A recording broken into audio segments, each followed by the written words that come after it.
Hi gamers, welcome back to our channel guys.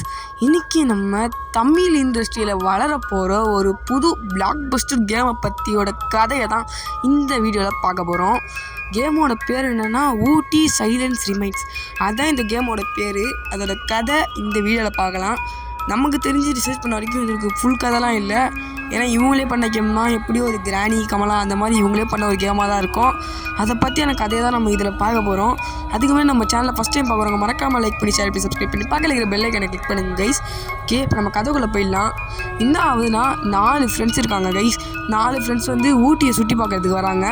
ஊட்டியில் சுற்றி பார்க்கும் போது அதில் ஒருத்தர் சொல்கிறான், டி இந்த சைடில் போனோன்னா எனக்கு தெரிஞ்ச ஒரு ஹாண்டட் ஹவுஸ் இருக்குடா, உள்ளே போய் சுற்றி பார்த்தா ஒரு மாதிரி ஜாலியாக இருக்கலான்டான்னு அப்படி சொல்கிறானுங்க.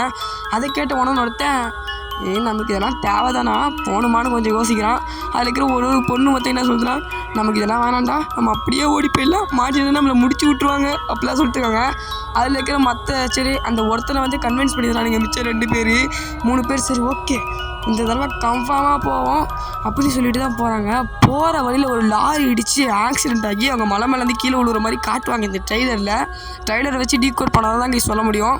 கீழே விழுந்ததுக்கப்புறம் அங்கேருந்து ஏதோ ஒரு பேய் வீட்டுக்குள்ளே மாட்டிக்கிறாங்கன்னு நினைக்கிறேன். நம்ம கிராணி இதில் நடக்கிற மாதிரி தான். பேய் வீட்டுக்குள்ளேருந்து மாட்டி எப்படி அந்த 4 ஃப்ரெண்ட்ஸ் தப்பிச்சாங்களா இல்லையா, அங்கேருந்து உயிரோடு வெளியே வந்தாங்களா இல்லையா, அதை பற்றி தான் இந்த கேமில் எப்படியுமே இருக்கும். இந்த கேமே கொடூரமாக இருக்க போகுது நம்ம தமிழ் கேமிங்கில். அதனால் மறக்காமல் கேம் வர்றதுக்கு முன்னாடி நீங்கள் உங்கள் ஸ்டீமில் விஷ்லிஸ்ட்டில் போட்டுருங்க கைஸ். எப்படியும் நம்ம தமிழ் இண்டஸ்ட்ரியில் வர கேமுக்கு நம்ம தான் சப்போர்ட் பண்ணணும். அதனால் எல்லோரும் மறக்காமல் இதை விஷ்லிஸ்ட்டில் போட்டு முடிஞ்ச அளவுக்கு சப்போர்ட் பண்ண ட்ரை பண்ணுங்க கைஸ். இது வரைக்கும் பார்த்தது தான் உங்கள் எல்லாருக்கும் ரொம்ப நன்றி கைஸ். தேங்க்ஸ் ஃபார் வாட்சிங்.